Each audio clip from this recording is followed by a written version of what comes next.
네, 사무엘청 삼순 여러분 안녕하세요. 순장 노은택입니다. 오늘도 비대면서 모임을 진행하도록 하겠습니다. 오늘은 보시면 예루살렘 총회에 대한 내용을 할 거고요. 바울의 2차 전도 여행도 같이 진행합니다. 교재가 두 번 나눠서 진행이 될 거예요. 아마 여러분들이 이제 제가 보내는 PDF 파일이 있기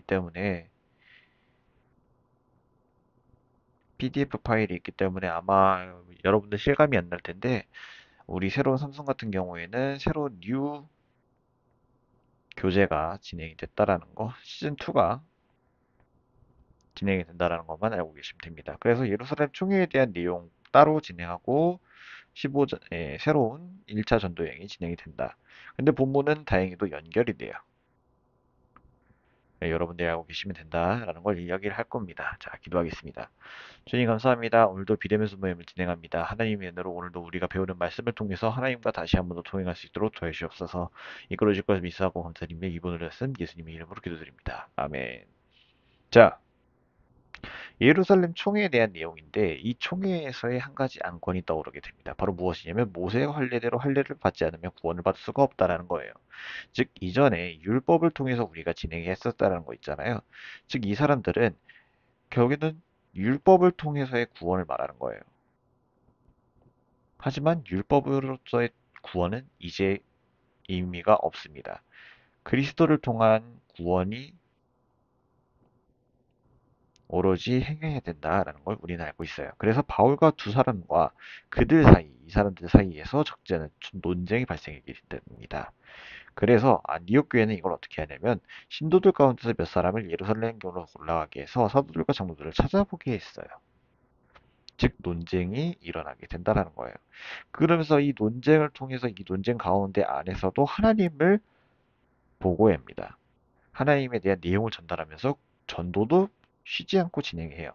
근데요, 바리새파 사람들은 이 바나바와 두 사람에 대한 이야기를 듣다가 뭐라고 이야기를 하냐면 이방 사람들에게도 할례를 행하고 모세의 율법을 지키도록 명해야 된다. 즉 율법은 유대인에게만 적용되는 게 아니라 이제는 이방인에게도 적용이 돼야 된다라는 게 이 사람의 이야기인 거예요.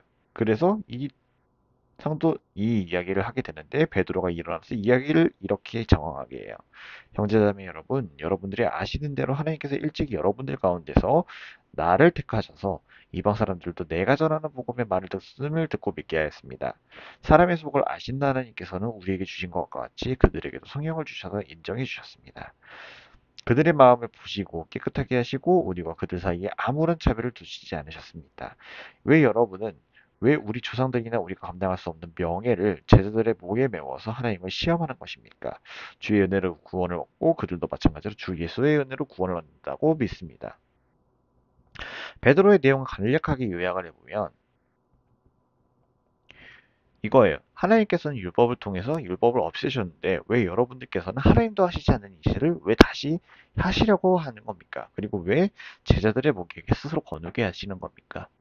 라고 이야기를 한다는 거예요. 그래서 이거를 듣고 난 회중들은 조용해졌어요. 그리고 바나바와 바울이 하나님께서 자기를 통하여 이방 사람들 가운데서 온갖 표징과 놀라운 일을 하신 것을 보고 듣게 되는 겁니다. 그리고 나서 여기 있었던 총회장 야고보, 총회장이면서 예수님의 형제였죠. 동생이었어요. 이 야고보가 대답합니다. 형제 여러분 내 말 들어보세요 라고 하면서 이렇게 길게 이야기를 하는데 결국에는 성경에서도 이것과 일치한다 라고 이야기를 합니다. 남은 사람이 나 주를 찾고 나 백성의 이름에 모든 받은 이방인들이 나 주를 찾게 하겠다. 즉 예수님의 성경에서도 고대선 구약 성경에서도 예언되어 있었다. 그래서 주님의 말씀이 주님은 예포로부터 모든 것을 알게 해주시는 분이다라고 되어 있어요. 내 판단으로는 하나님께로부터 나오는 이방 사람들을 괴롭히게 하지 말라. 그리고 그들에게 편지를 보내서 우상에게 바친 더러운 음식과 음행과 목에 죽인 것과 피를 멀리하라고 하는 것이 좋겠다라고 이야기를 끝맺습니다. 여기서 야고보의 이야기는 결국에는 이야기를 무엇인 거냐면 율법은 그들에게 행하지 말고 율법 안에서도 굳이 유대인들에게도 할례를 행할 필요가 없다. 이제 오직 믿음으로라는 주님의 은혜로서가 제일 중요하기 때문에 이제 이방 사람들에게도 이방 사람들에게 편지를 보내서 여러분들이 조심했어야 돼요라고 이야기를 한다는 거예요. 그래서 사도들과 장로들과 온 교회가 대표를 뽑습니다. 그래서 바나바와 바울을 안디옥에 보내기로 결정을 했습니다. 그리고 뽑힌 사람들은 지도자인 바사바라고 하는 유다와 실라라는 사람이었대요. 그리고 같은 내용의 편지를 써서 보내게 됩니다. 형제들이 우리 장로들과 사도들은 안디옥과 시리아, 길리기아와 이방 사람들이 여러분들에게 문안합니다. 여러분들 가운데 몇몇 사람이 여러분에게로 가서 우리가 시키지 않은 여러 가지 말들로 여러분을 혼돈에 빠뜨리고 여러분의 마음을 어지럽게 하였다는 소식을 들었습니다. 우리는 몇 사람을 뽑아서 사랑하는 바울과 바나바와 함께 여러분과 보내기로 만장일치로 결정하였습니다. 그리고 또한 유다와 신라를 보내니 이들을 직접 말로 전할 거예요.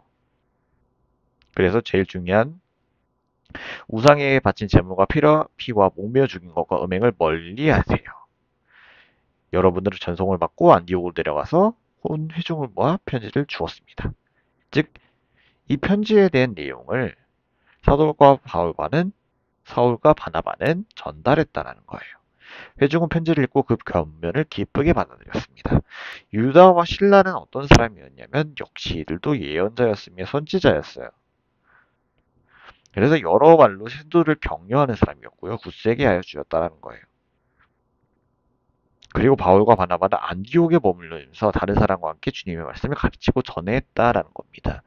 자, 총에서의 내용은 간략하게 다시 한번 더 요약을 해주면 율법에서의 할 일을 이방인에게도 유대인에게도 행해야 된다. 하지만 그리스도를 믿는 사도들은 이러지 않아도 된다는 거예요. 즉 오직 믿음을 통해서 하나님과의 말씀이 중요한 거고 이제 이방인들을 만약에 전하기 위해서는 그들이 향하는 율법이나 그들이 하는 속행들이나 혹은 이제 기기는 관습들을 철폐해야 된다라는 걸 이야기를 하고 있었다라는 거예요. 예루살렘 총회에 대한 내용을 이렇게 전달할 수가 있습니다. 이제 예루살렘 총회에 대한 내용은 이후에 15장의 36절부터는 새로운 이야기가 시작이 돼요.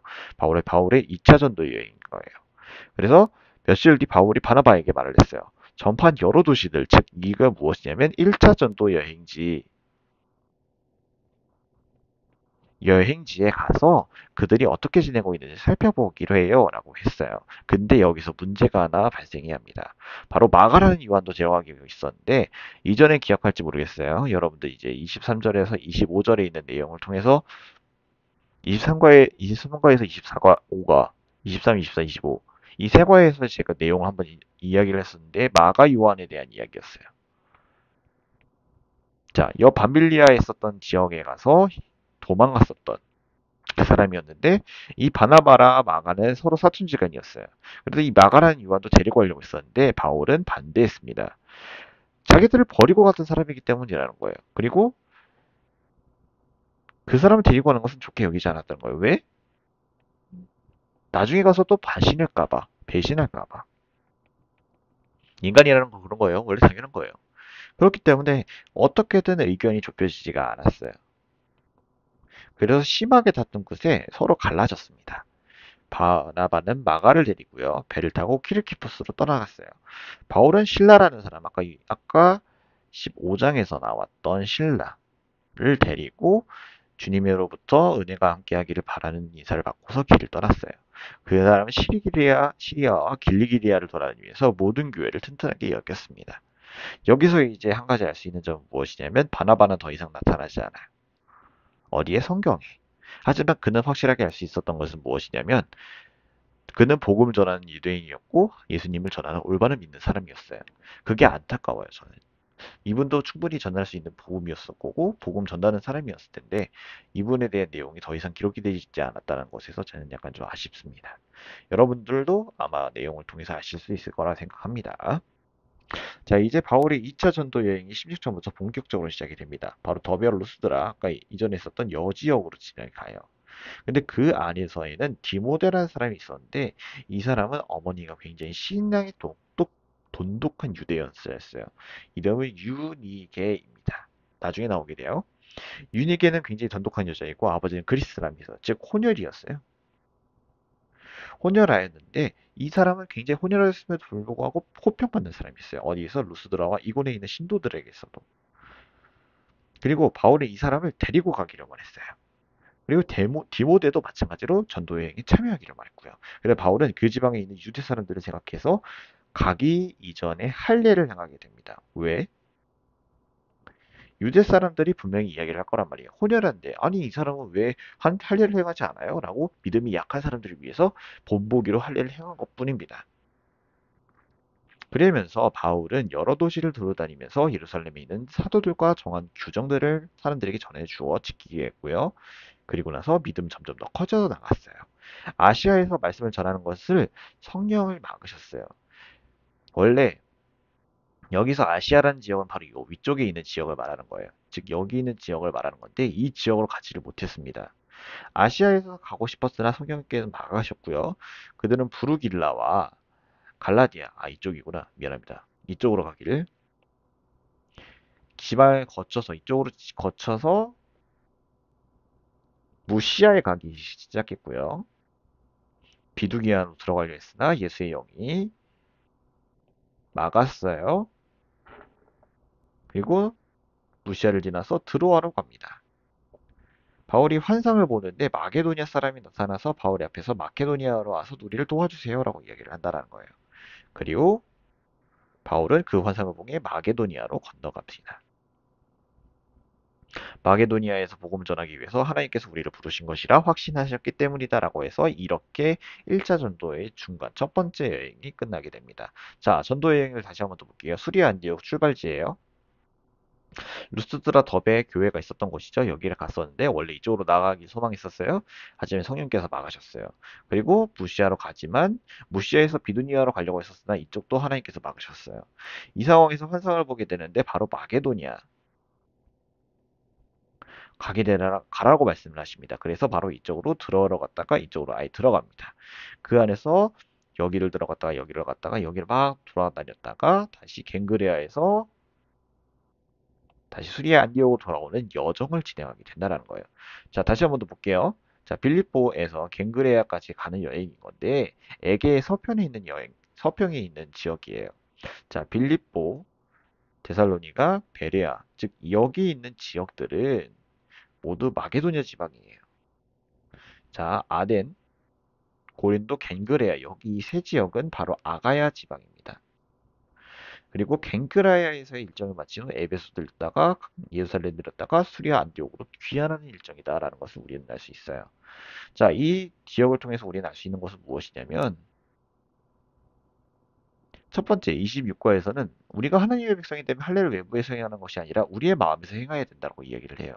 우리가 이 그리스도 안에서 구원을 받았고 율법 안에서 자유를 누리기 때문에 할례자나 참 유대인은 예수님을 믿는 믿음을 가지게 된다는 거예요. 그래요. 그래서 유전이나 그림자로 인해 온전한 그리스도 구속을 제한할 수는 없어요. 우리의 의는 행위는 오는 것이 아니라 의는 행위에서 오는 것이 아니라 믿음에서 오기 때문이다라는 걸 우리는 알았으면 좋겠습니다. 하나님과의 사랑을 확인하는 외적 표현을 너무 중시하다 보니 내면적인 깊은 사랑은 잃어버리고 껍데기만 남아 행위만 강조하는 경우가 이와 유사한 경우인 거예요. 우리의 신앙생활은 외적인 경험들의 모습보다 내면의 경건에 더 충실해야 된다는 것을 우리는 기억하길 바라고요. 역시 마찬가지로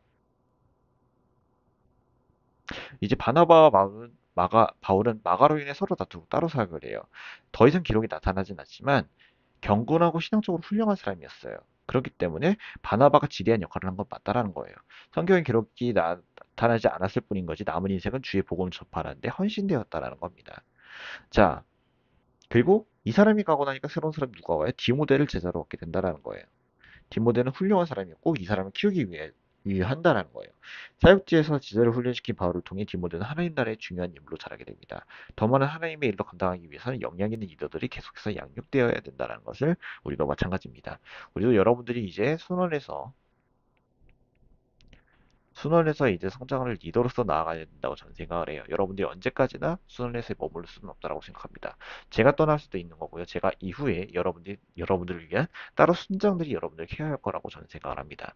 여러분들 통해서도 여러분들을 향한 마음이 있을 거라고 저는 생각합니다. 자, 오늘 모임을 여기서 마치도록 하겠습니다. 기도하겠습니다.